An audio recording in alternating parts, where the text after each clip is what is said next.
Hi guys, welcome to Mupari Training Academy. So இன்னைக்கு GK Fatapat series ல நிறைய டேஸும் நிறைய இயர்ஸும் தெரிஞ்சுக்க போறோம். So first question வந்து பாத்தீங்கன்னா உலக காடுகள் தினம். So வன தினம்னு சொல்லுவாங்க. உலக காடுகள் தினம் என்னைக்குன்னு பாத்தீங்கன்னா மார்ச் 21. So 2. உலக நீர் தினம் எப்பன்னு பாத்தீங்கன்னா எல்லாருக்குமே தெரியும் மார்ச் 22. So 3. ஓசோன் தினம் எப்பன்னு பாத்தீங்கன்னா செப்டம்பர் 16. So 4. சுற்றுச்சூழல் தினம் வந்து ஜூன் 5. So 1 2 3 4 1 ன்னு சொல்லுவாங்க. So ஆன்சர் ஆப்ஷன் வந்து C. அதே நேரத்துல நம்ம இன்னும் ஒரு 2-3 தினத்தை தெரிஞ்சுட்டு போயிடுவோம். உலக சுகாதார தினம் சரிங்களா? உலக சுகாதார தினம் என்னைக்குன்னு பாத்தீங்கன்னா ஏப்ரல் மாசம் தான். சோ ஏப்ரல் மாசம் 7ஆம் தேதி ஏப்ரல் 7. சோ மண் தினம் எப்பன்னு பாத்தீங்கன்னா உலக மண் தினம் டிசம்பர் மாதம் வரக்கூடிய 5ஆம் தேதி. இப்போ உங்களுக்கான ஒரு क्वेश्चन மலேரியா தினம் எப்பன்னு சொல்லிட்டு மறக்காம கமெண்ட் பாக்ஸ்ல கமெண்ட் பண்ணிட்டு போங்க. அடுத்து இரண்டாவது கேள்வி என்னன்னு பாத்தீங்கன்னா உலக இயற்கை பாதுகாப்பு தினம் நேச்சர் கன்சர்வேஷன் டேன்னு சொல்லுவாங்க. இங்கிலீஷ்ல வந்து பாத்தீங்கன்னா நேச்சர் இயற்கைனா நேச்சர் கன்சர்வேஷன் டே NCD. ஓகேவா? இது எப்ப கொண்டாடுறாங்கன்னு பாத்தீங்கன்னா ஜூலை மாதம் ஒவ்வொரு வருடமும் ஜூலை 28 அன்னைக்கு நேச்சர் கன்சர்வேஷன் டே இயற்கை பாதுகாப்பு தினத்தை கொண்டாடுறாங்க. அடுத்து பொருந்தாத இணை இன்கரெக்ட் பேர் இருக்கு. இப்பதான் சொன்ன உலக இயற்கை பாதுகாப்பு தினம் எப்போ ஜூலை 28. சோ இது சரியாதான் இருக்கு. உலக உயிரின பன்முகத்தன்மை தினம் வேர்ல்ட் பயோடைவர்சிட்டி டே அப்படின்னு சொல்லிட்டு இங்கிலீஷ்ல ஓகேவா? சோ மே 22 சரியா இருக்கு.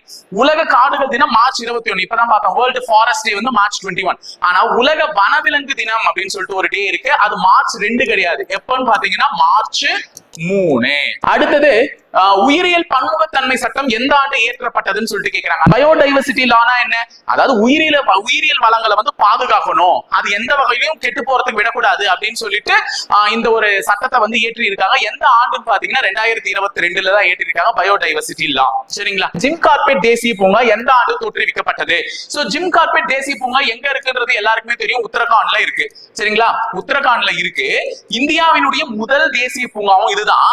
சோ அப்ப வந்து இதனுடைய பேர் என்ன இருந்துச்சுன்னு பாத்தீங்கன்னா ஹெய்லி தேசிய பூங்கான்னு இருந்துச்சு. சரிங்களா? அப்போ எந்த வருஷம் ஆரம்பிச்சாங்கன்னா 1936. சோ அதுக்கப்புறமா தான் அதனுடைய பேர் என்னன்னு மாறுச்சுன்னா ஜிம் கார்பெட் தேசிய பூங்கான்னு 1950கள்ல தான் மாறுச்சு. சரிங்களா? இப்ப இத பத்தியே இன்னொரு விஷயம் என்னன்னு பாத்தீங்கன்னா 1973ல புலிகள் பாதுகாப்பு திட்டம் வந்துச்சா? புலிகள் பாதுகாப்பு, அந்த புலிகள் பாதுகாப்பு திட்டத்தை முதல்ல அமல்படுத்திய ஒரு தேசிய பூங்காவும் எதுன்னு பாத்தீங்கன்னா ஜிம் கார்பெட் தேசிய பூங்கா தான். தமிழகத்துல வந்து பாத்தீங்கன்னா 1940ல தமிழகத்துல 1940ல தமிழ்நாட்டுல ஃபர்ஸ்ட் இது பண்ணப்பட்ட தேசிய பூங்கா எதுன்னு பாத்தீங்கன்னா முதுமலை தேசிய பூங்கா. சரிங்களா? முதுமலை தேசிய பூங்கா இது தமிழ்நாட்டுல எங்க இருக்கு? இதுதான் இப்ப நீங்க அடுத்த கொஸ்டினா கமெண்ட் பண்ண போறீங்க. சோ 2 கொஸ்டின் கேட்டிருக்கேன். 2 மலேரியா தினம் ஒன்னு எப்போ, இன்னொன்னு வந்து தமிழ்நாட்டுல முதுமலை தேசிய பூங்கா எங்க இருக்கு? இதுதான் வந்து தமிழ்நாட்டில் அறிவிக்கப்பட்ட முதல் தேசிய பூங்கா. சோ இது 2த்தையும் கமெண்ட் பாக்ஸ்ல கமெண்ட் பண்ணிட்டு போங்க. இணைந்திருங்க, தொடர்ந்து பயணிப்போம் முப்படை பயிற்சி மையத்துடன். நன்றி, வணக்கம்.